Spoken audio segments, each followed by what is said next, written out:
நடிகை சாக்ஷி அகர்வால் கடந்த ஞாயிற்றுக்கிழமை சமூக வலைதள பக்கத்துல தான் ஆர்டர் செய்த சைவ உணவுல சிக்கன் கிடந்ததா தெரிவிச்சு இதற்கு காரணமான நிறுவனம் பதில் சொல்லியே ஆகணும்னு பதிவிட்டிருந்தாரு. இந்த நிலையில இது தொடர்பா தற்போது அவர் வெளியிட்டுள்ள பதிவுல, கடந்த ஞாயிற்றுக்கிழமை ஸ்விக்கி மூலம் நான் பன்னீர் ஆர்டர் செஞ்சிருந்தேன். ஆனா வந்ததோ சிக்கன். நான் என் வாழ்நாள்ல அசைவம் சாப்பிட்டதே இல்லை. ஆர்டர் செய்த உணவுல மோசமான மனம் வந்துச்சு. பன்னீரின் சுவையிலையும் வித்தியாசம் இருந்ததால சுதாரித்து கொண்டு சோதிச்சு பார்த்தேன்.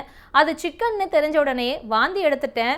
நான் முன்வைத்துள்ள இந்த குற்றச்சாட்டு சைவம் அசைவம் உண்பவர்களுக்கு இடையேயான பிரச்சனையோ, இந்து அல்லாதோருக்கு இடையேயான பிரச்சனையோ இல்லை. இது வாடிக்கையாளருக்கும் மோசமான வாடிக்கையாளர் சேவைக்குமான பிரச்சனை. உணவு என்பது ஒருவரின் தனி உரிமை. அதுல அசைவம் சாப்பிடாதது என் உரிமை. உணவு என்பது நம் உணர்வு மட்டுமல்லாம நம்பிக்கை, கலாச்சாரம் சார்ந்தது என்பதால இப்படியான தவறு இனிமே நடக்காம பார்த்து கொள்ளுங்கள்னு தெரிவிச்சிருக்காங்க.